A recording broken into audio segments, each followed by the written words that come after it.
Raptors competed against the best in the East and came up short. The Raptors lost to the Greek Freak and Chris Middleton and Drew Holiday today. And you know what? The Raptors played them tough. It was a tough game. It came down to the wire. The Raptors just couldn't knock down some open shots to cut the lead and then have an opportunity to tie the game. It was 106-100. The Raptors had two opportunities to tie the game. VanVleet wide open three, couldn't knock it down.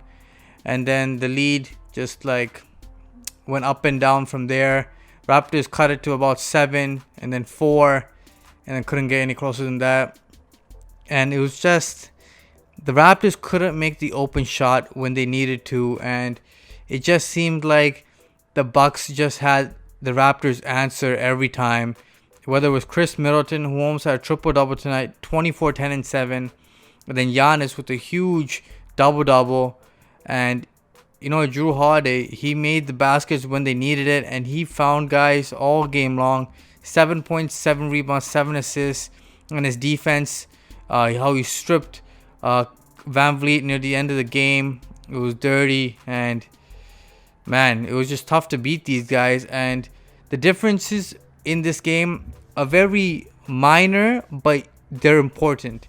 First off, Aron Baynes has to be on the court against this team. No ifs, ands, or buts. You need a big man, and that big man needs to be a shot blocker. Aron Baynes did a great job of blocking shots today. 3 blocks from him. He played a good game. Just couldn't knock down the open 3. And they disrespected him all game long. He was 1 of 7 from 3-point land. And they just forced everything to be from the outside. The Bucks are one of the best teams in the NBA at forcing opponents to not score in the paint and allowing them to take perimeter shots. And Siakam returned in this game, but he didn't have much room to work with since Aron Baynes on the court. And Baynes has got to knock down them shots. And you know what? He's got to be at least respectable for the Raptors to beat a team like this. Now, no OG in this game, who was out with a calf injury. But Siakam came back, and you know what? He didn't have the greatest game, in my opinion. Didn't really leave an impact on both ends. He had a couple of nice moves here and there, a spin move, or a couple of nice dribble jumpers, but not consistent. He was more perimeter oriented in this one for some reason. He's got to be attacking. He's got to stop hesitating when he's at the 3-point line. I know he missed a couple, but you got to keep on shooting it if you're open. Make him respect you. But honestly, he could have done better, especially on the glass. The Raptors really needed some help on the glass tonight. Absolutely destroyed on the boards. Giannis, every time he missed the free throw, the Raptors would never get the free throw rebound, which should be the easiest rebound since you have numbers to get the board there. And Brook Lopez was just bullying Chris Boucher all game long. Couldn't play him. Bullied Utah as well. It was just tough to rebound without Baynes on the court. So Baynes gets fouled on. The Raptors really don't have anybody to rebound the basketball. And it became a problem near the end of the game, to say the least. Now, breaking it down, the Raptors had a good first quarter. Second quarter, the Raptors closed it off terribly. Another offensive rebound. Craig saves it to Middleton. Middleton fadeaway 3, buzzer beater. Killer on the momentum. Siakam was already running out. I don't know why he was running out. There's barely any time left. He should have stayed there and close out the possession. But, that kind of possession, the one possession where you just slack off, changes the tide in these kind of games. And every possession matters against a quality team like the Milwaukee Bucks. And the Raptors definitely need to improve on that. But it's good to see Siakam back. Just need to get him back into a rhythm. Lowry, who just recently came back, his second game back, he looked good. In the fourth quarter, he took over 11 points in the fourth quarter. Congratulations to Lowry on reaching the 10,000 point milestone for the Raptors franchise. And you know what? He is third all time on the Raptors list behind Bosh and DeRozan. But Lowry, he might get a statue at the end of this day for bringing the championship, for being the longest tenured Raptor among them. And you know what? Well, I think DeRozan's a little longer, but I think Lowry's right up there. But he is just amazing, a pit bull. He drew a couple charges in this game, and he looked like himself and he kept hitting the open three tonight, which was great to see. Off the dribble, hitting the three, and it really brought the game close. But you know what? The Raptors just didn't have enough support in this one. VanVleet struggled in this one, to say the least. 3 of 17, just couldn't make enough baskets in this game from him. And you know what?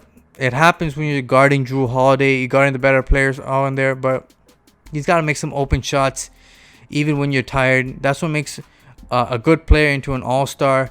And I think VanVleet has the capability of being an all-star. So he's got to work on that. But a great job of playmaking tonight. 10 assists from him, 10 points, but need a little more out of him, even though it's asking for a lot. Now, Norman Powell was your MVP tonight. Can't say anything bad about him. 26 points. He was just aggressive, relentless, hitting the three ball. He came out of the gates hot, and he just kept on going. Norman Powell as a starter is just amazing, but him as a bench player is pedestrian at best. Only 10 points, and when he's in the starting lineup, he's like 18, 20 points, and you definitely need that kind of production. So it's going to be interesting to see what Nick Nurse does once OG's back and Norman Powell's on a tear like this, but it remains to be seen. But otherwise, guys, the Raptors ran some box and one on Middleton and ran some zone, 2-3 zone, anything and everything to mix up the lineups and mix up the matchups. But the rebounding was huge, and the Bucks got to the line. The Bucks got into the fast break. The Raptors had no fast break points in this game. Terrence Davis had a couple big moments in this game, but some bad shot selection by him. And Utah, he was great at rebounding, but you know what? They attack him on the defensive end. And it's just a lot of things. So the Raptors have some pieces here and there that could work in different situations, but not anybody that's overall roundedly well. Not anybody that's well-rounded is the word I was looking for. But you know, it's tough because Boucher, who was really good for initial part of the season, is now gone on a cold stretch, and he is struggling to make shots and struggling to stay on the court nowadays. And that's because of his size and his muscles. He's just getting out-muscled, boxed out, and the rebounding is huge, so you can't have him on the court. Stanley Johnson came in, and Stanley Johnson produced. He hit the open three. He was guarding well. Shout out to Stanley Johnson staying game ready. He's a guy that deserves a little more minutes, I feel like. And we might see a little more Stanley Johnson since OG is out.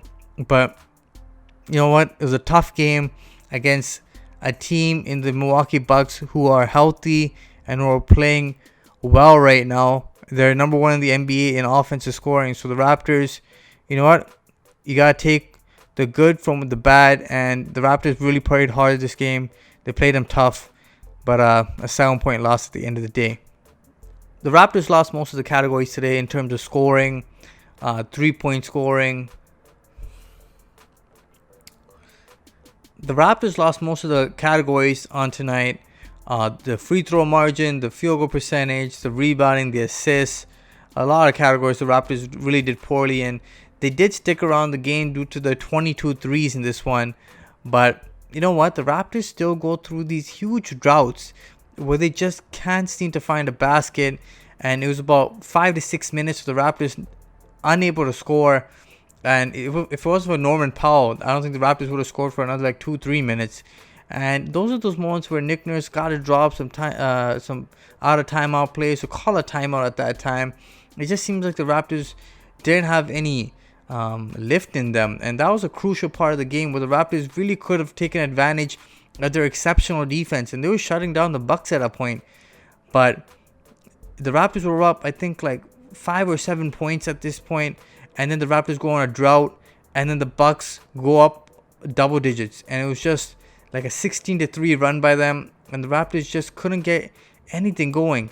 And some air balls, some bad, ill-advised shots, the Raptors just couldn't get anything going, and they barely had anything going at the rim or in the paint. That's the problem. The Raptors got to get more paint points, and that's Siakam, that's Norman Powell. Those are the guys got to drive.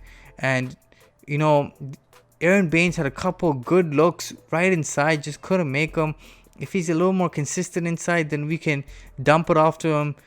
Similar to what we used to do with Serge Ibaka, just off the pick and roll, just dump it in and, seal your guy and just do a quick hook shot in the lane. Need something like that. An easy move. Gotta be a go-to move for Aron Baynes. But otherwise, the guys, they played hard. It's bad. It's a tough loss. Not a bad loss, a tough loss. But you know what? There was some good that came out of it. Guys, let me know what you guys think of tonight's game. Until next time. Peace.